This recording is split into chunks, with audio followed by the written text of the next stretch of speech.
Hello, and thank you for the nice introduction. My name's Amanda. I'm a physician by training. I used to work in oncology, and by now I'm doing clinical data modeling in Basel. I feel like in Basel we're a bit the new kids on the block, so this is why I would like to take you with me on the journey we've taken to arrive here on the stage, how we came to work with openEHR and what we plan to do. I really like that Patrick from Karolinska also chose the term data-driven, because I feel like that's what the hospitals want to become. We want to become data-driven hospitals. It's the same term that we also came up with for the journey that we are currently on. So how to become data-driven? This is kind of going to be the roadmap that I would like to use for this presentation. And first, you have to have a vision and kind of prove this vision, then execute it, ideally. And last but not least, I would like to talk about the use cases that we are doing. So about the vision. What we came up with was something that we derived from our digitalization strategy. So the digitalization strategy was kind of developed in 2020, and it was very high level, very not operational, just kind of sketching out high level goals. And we took this and we thought, okay, if we want to achieve our strategy goals, what do we need to do? How does this need to look like? And we came up with this. It's very high level, and I'm happy that Tomasz earlier didn't use this one, because now I wouldn't know what to talk about. But our architecture vision has kind of three main components. And when we designed this, we didn't know of openEHR, we didn't know of FHIR. This was really just taking an empty piece of paper and sketching out what we believe an architecture should look like to achieve our goals. So first of all, we have on the left-hand side what we call a metadata catalog. So something that defines all structures and semantics of every data element that is being used within our hospital ecosystem. And I really mean definition and not just indexing what element is being used where, having redundancies, but actually defining it once and then applying it to the rest of the system. And then regarding the data, we thought that we should have a clinical data repository. So something that centrally stores all the data, is vendor neutral, so to kind of avoid the vendor lock-in that we've seen in many other hospitals, including ourselves, and that provides all data to all other processes and applications in the right time, at the right time, in the right format, for the right people, and kind of supporting a modular approach. And in contrast to the central storage, we thought that we should have an application layer, so something where all applications are equal to each other. And if you see, we also put the HIS there. So the hospital information system, we thought, should be just another application within our application landscape and should store all the data centrally in the clinical data repository. And well, ideally, we want to have a plug-and-play approach, but that's, I think, really next level. So this is where we came from, and it was just an idea, and we thought, okay, how can we prove that this actually works, and how do we prove the feasibility of this? And here, and maybe that's something for the lady from Leeds, we did a proof of concept. Because we were really a small group, and we thought, okay, how can we operationalize this? And we found openEHR, and it really ticked all our boxes. So this architecture vision that I've just shown, we thought it would be possible with openEHR. So we took openEHR, we bought a small platform, and we did a proof of concept. And this was about, 2 years ago, a bit more than 2 years ago. And we took this proof of concept to our board of directors and our C-levels and told them, look, if we want to achieve our strategy goals, we can do it with this. And we actually managed to hijack the whole tendering ideas that were going on at the moment, from tendering from a monolithic HIS to a HIS that would be openEHR compatible on top of an openEHR platform. This decision to shift the tendering idea was done last year, and then end of last year we actually published the tender. So now we are one step further on executing this idea or this vision. And now it comes to execution, and I really like the saying, vision without execution is hallucination. Because I think you really need a plan of how to operationalize and execute your vision, because otherwise you're just going to be stuck in ideas, and the idea or the next step will be to actually execute it.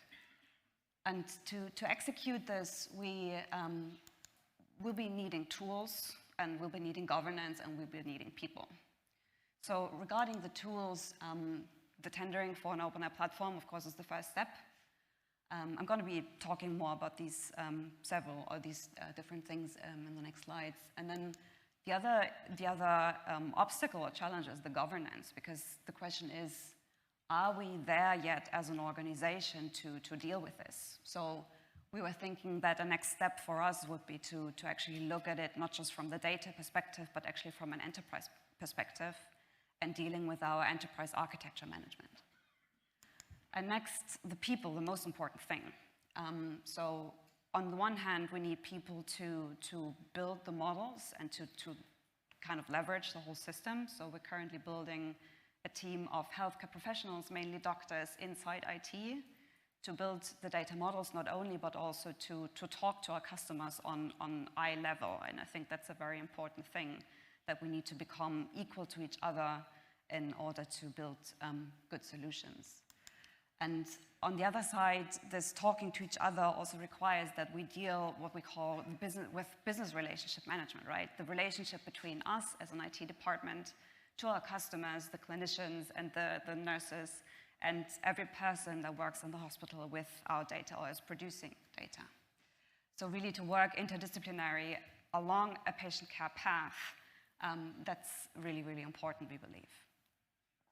So regarding the tools, this is a high-level sketch of what we've been tendering for.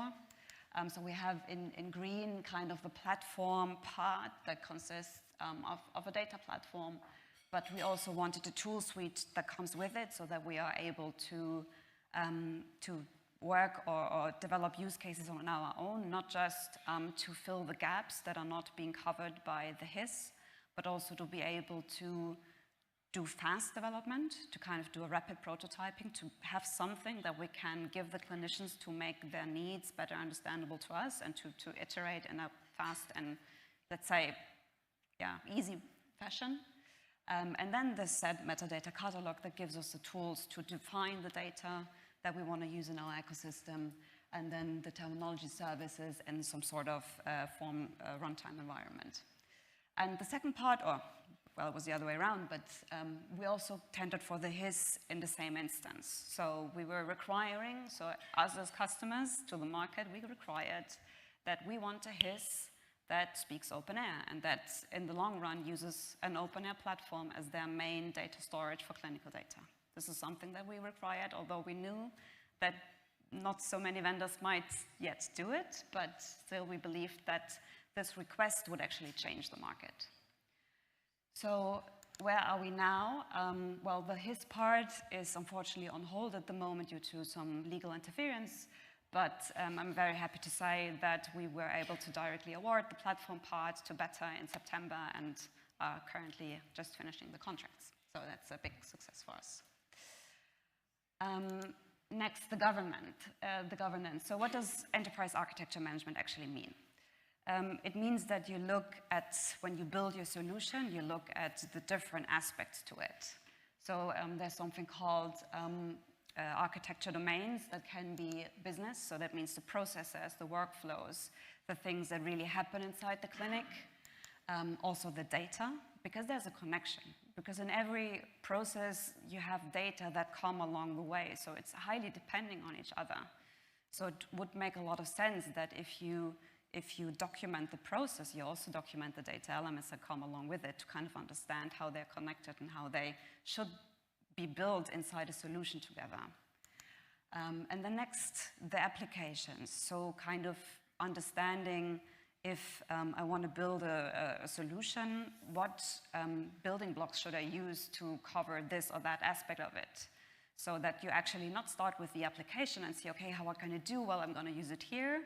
But think about what is my needs, what's my need regarding the process, regarding the data, and then select an application based on that. And that, of course, also is depending on the technology tools that you have inside your ecosystem, because that kind of defines what you will be able to do so that you don't have a completely incoherent landscape. So we believe that all of this should be considered when building a solution.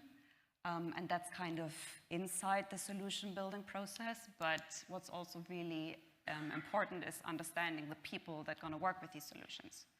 So if you take this, this is something that's very technical in a way and is part of the requirement engineering, but we have the healthcare professionals on top that have needs and that want to work with the solution. So what do we do in order to kind of align this? And we believe that something like a business relationship management should come in between. And this business relationship management should have both tasks. One is to understand the requirements of the customers, but also to kind of transport or communicate the feasibility of what they want. Because what we have at the moment is that some, let's say, department heads, they come to us and they say, hey, we found this great piece of software. We bought it actually already, and please maintain it. And that's not what we would like to do, because this is how you end up with this very fragmented landscapes that we have, at least in our hospital, and I'm sure everywhere else as well. But to kind of mediate between what's possible, what makes sense from a technology point of view, and the needs of the customers. And I feel like we in hospital IT need to emancipate, going away from just maintaining applications and kind of being janitors, let's say, to someone who develops, who actively proposes solutions, who is a partner on eye level to the needs of the customers in the clinics. And last but not least, what are we currently doing? So this was very theoretical, strategical, ideal. What are we working on in Basel? We've just started the journey, but one of the things that is very dear to me as a former physician is the diagnosis list.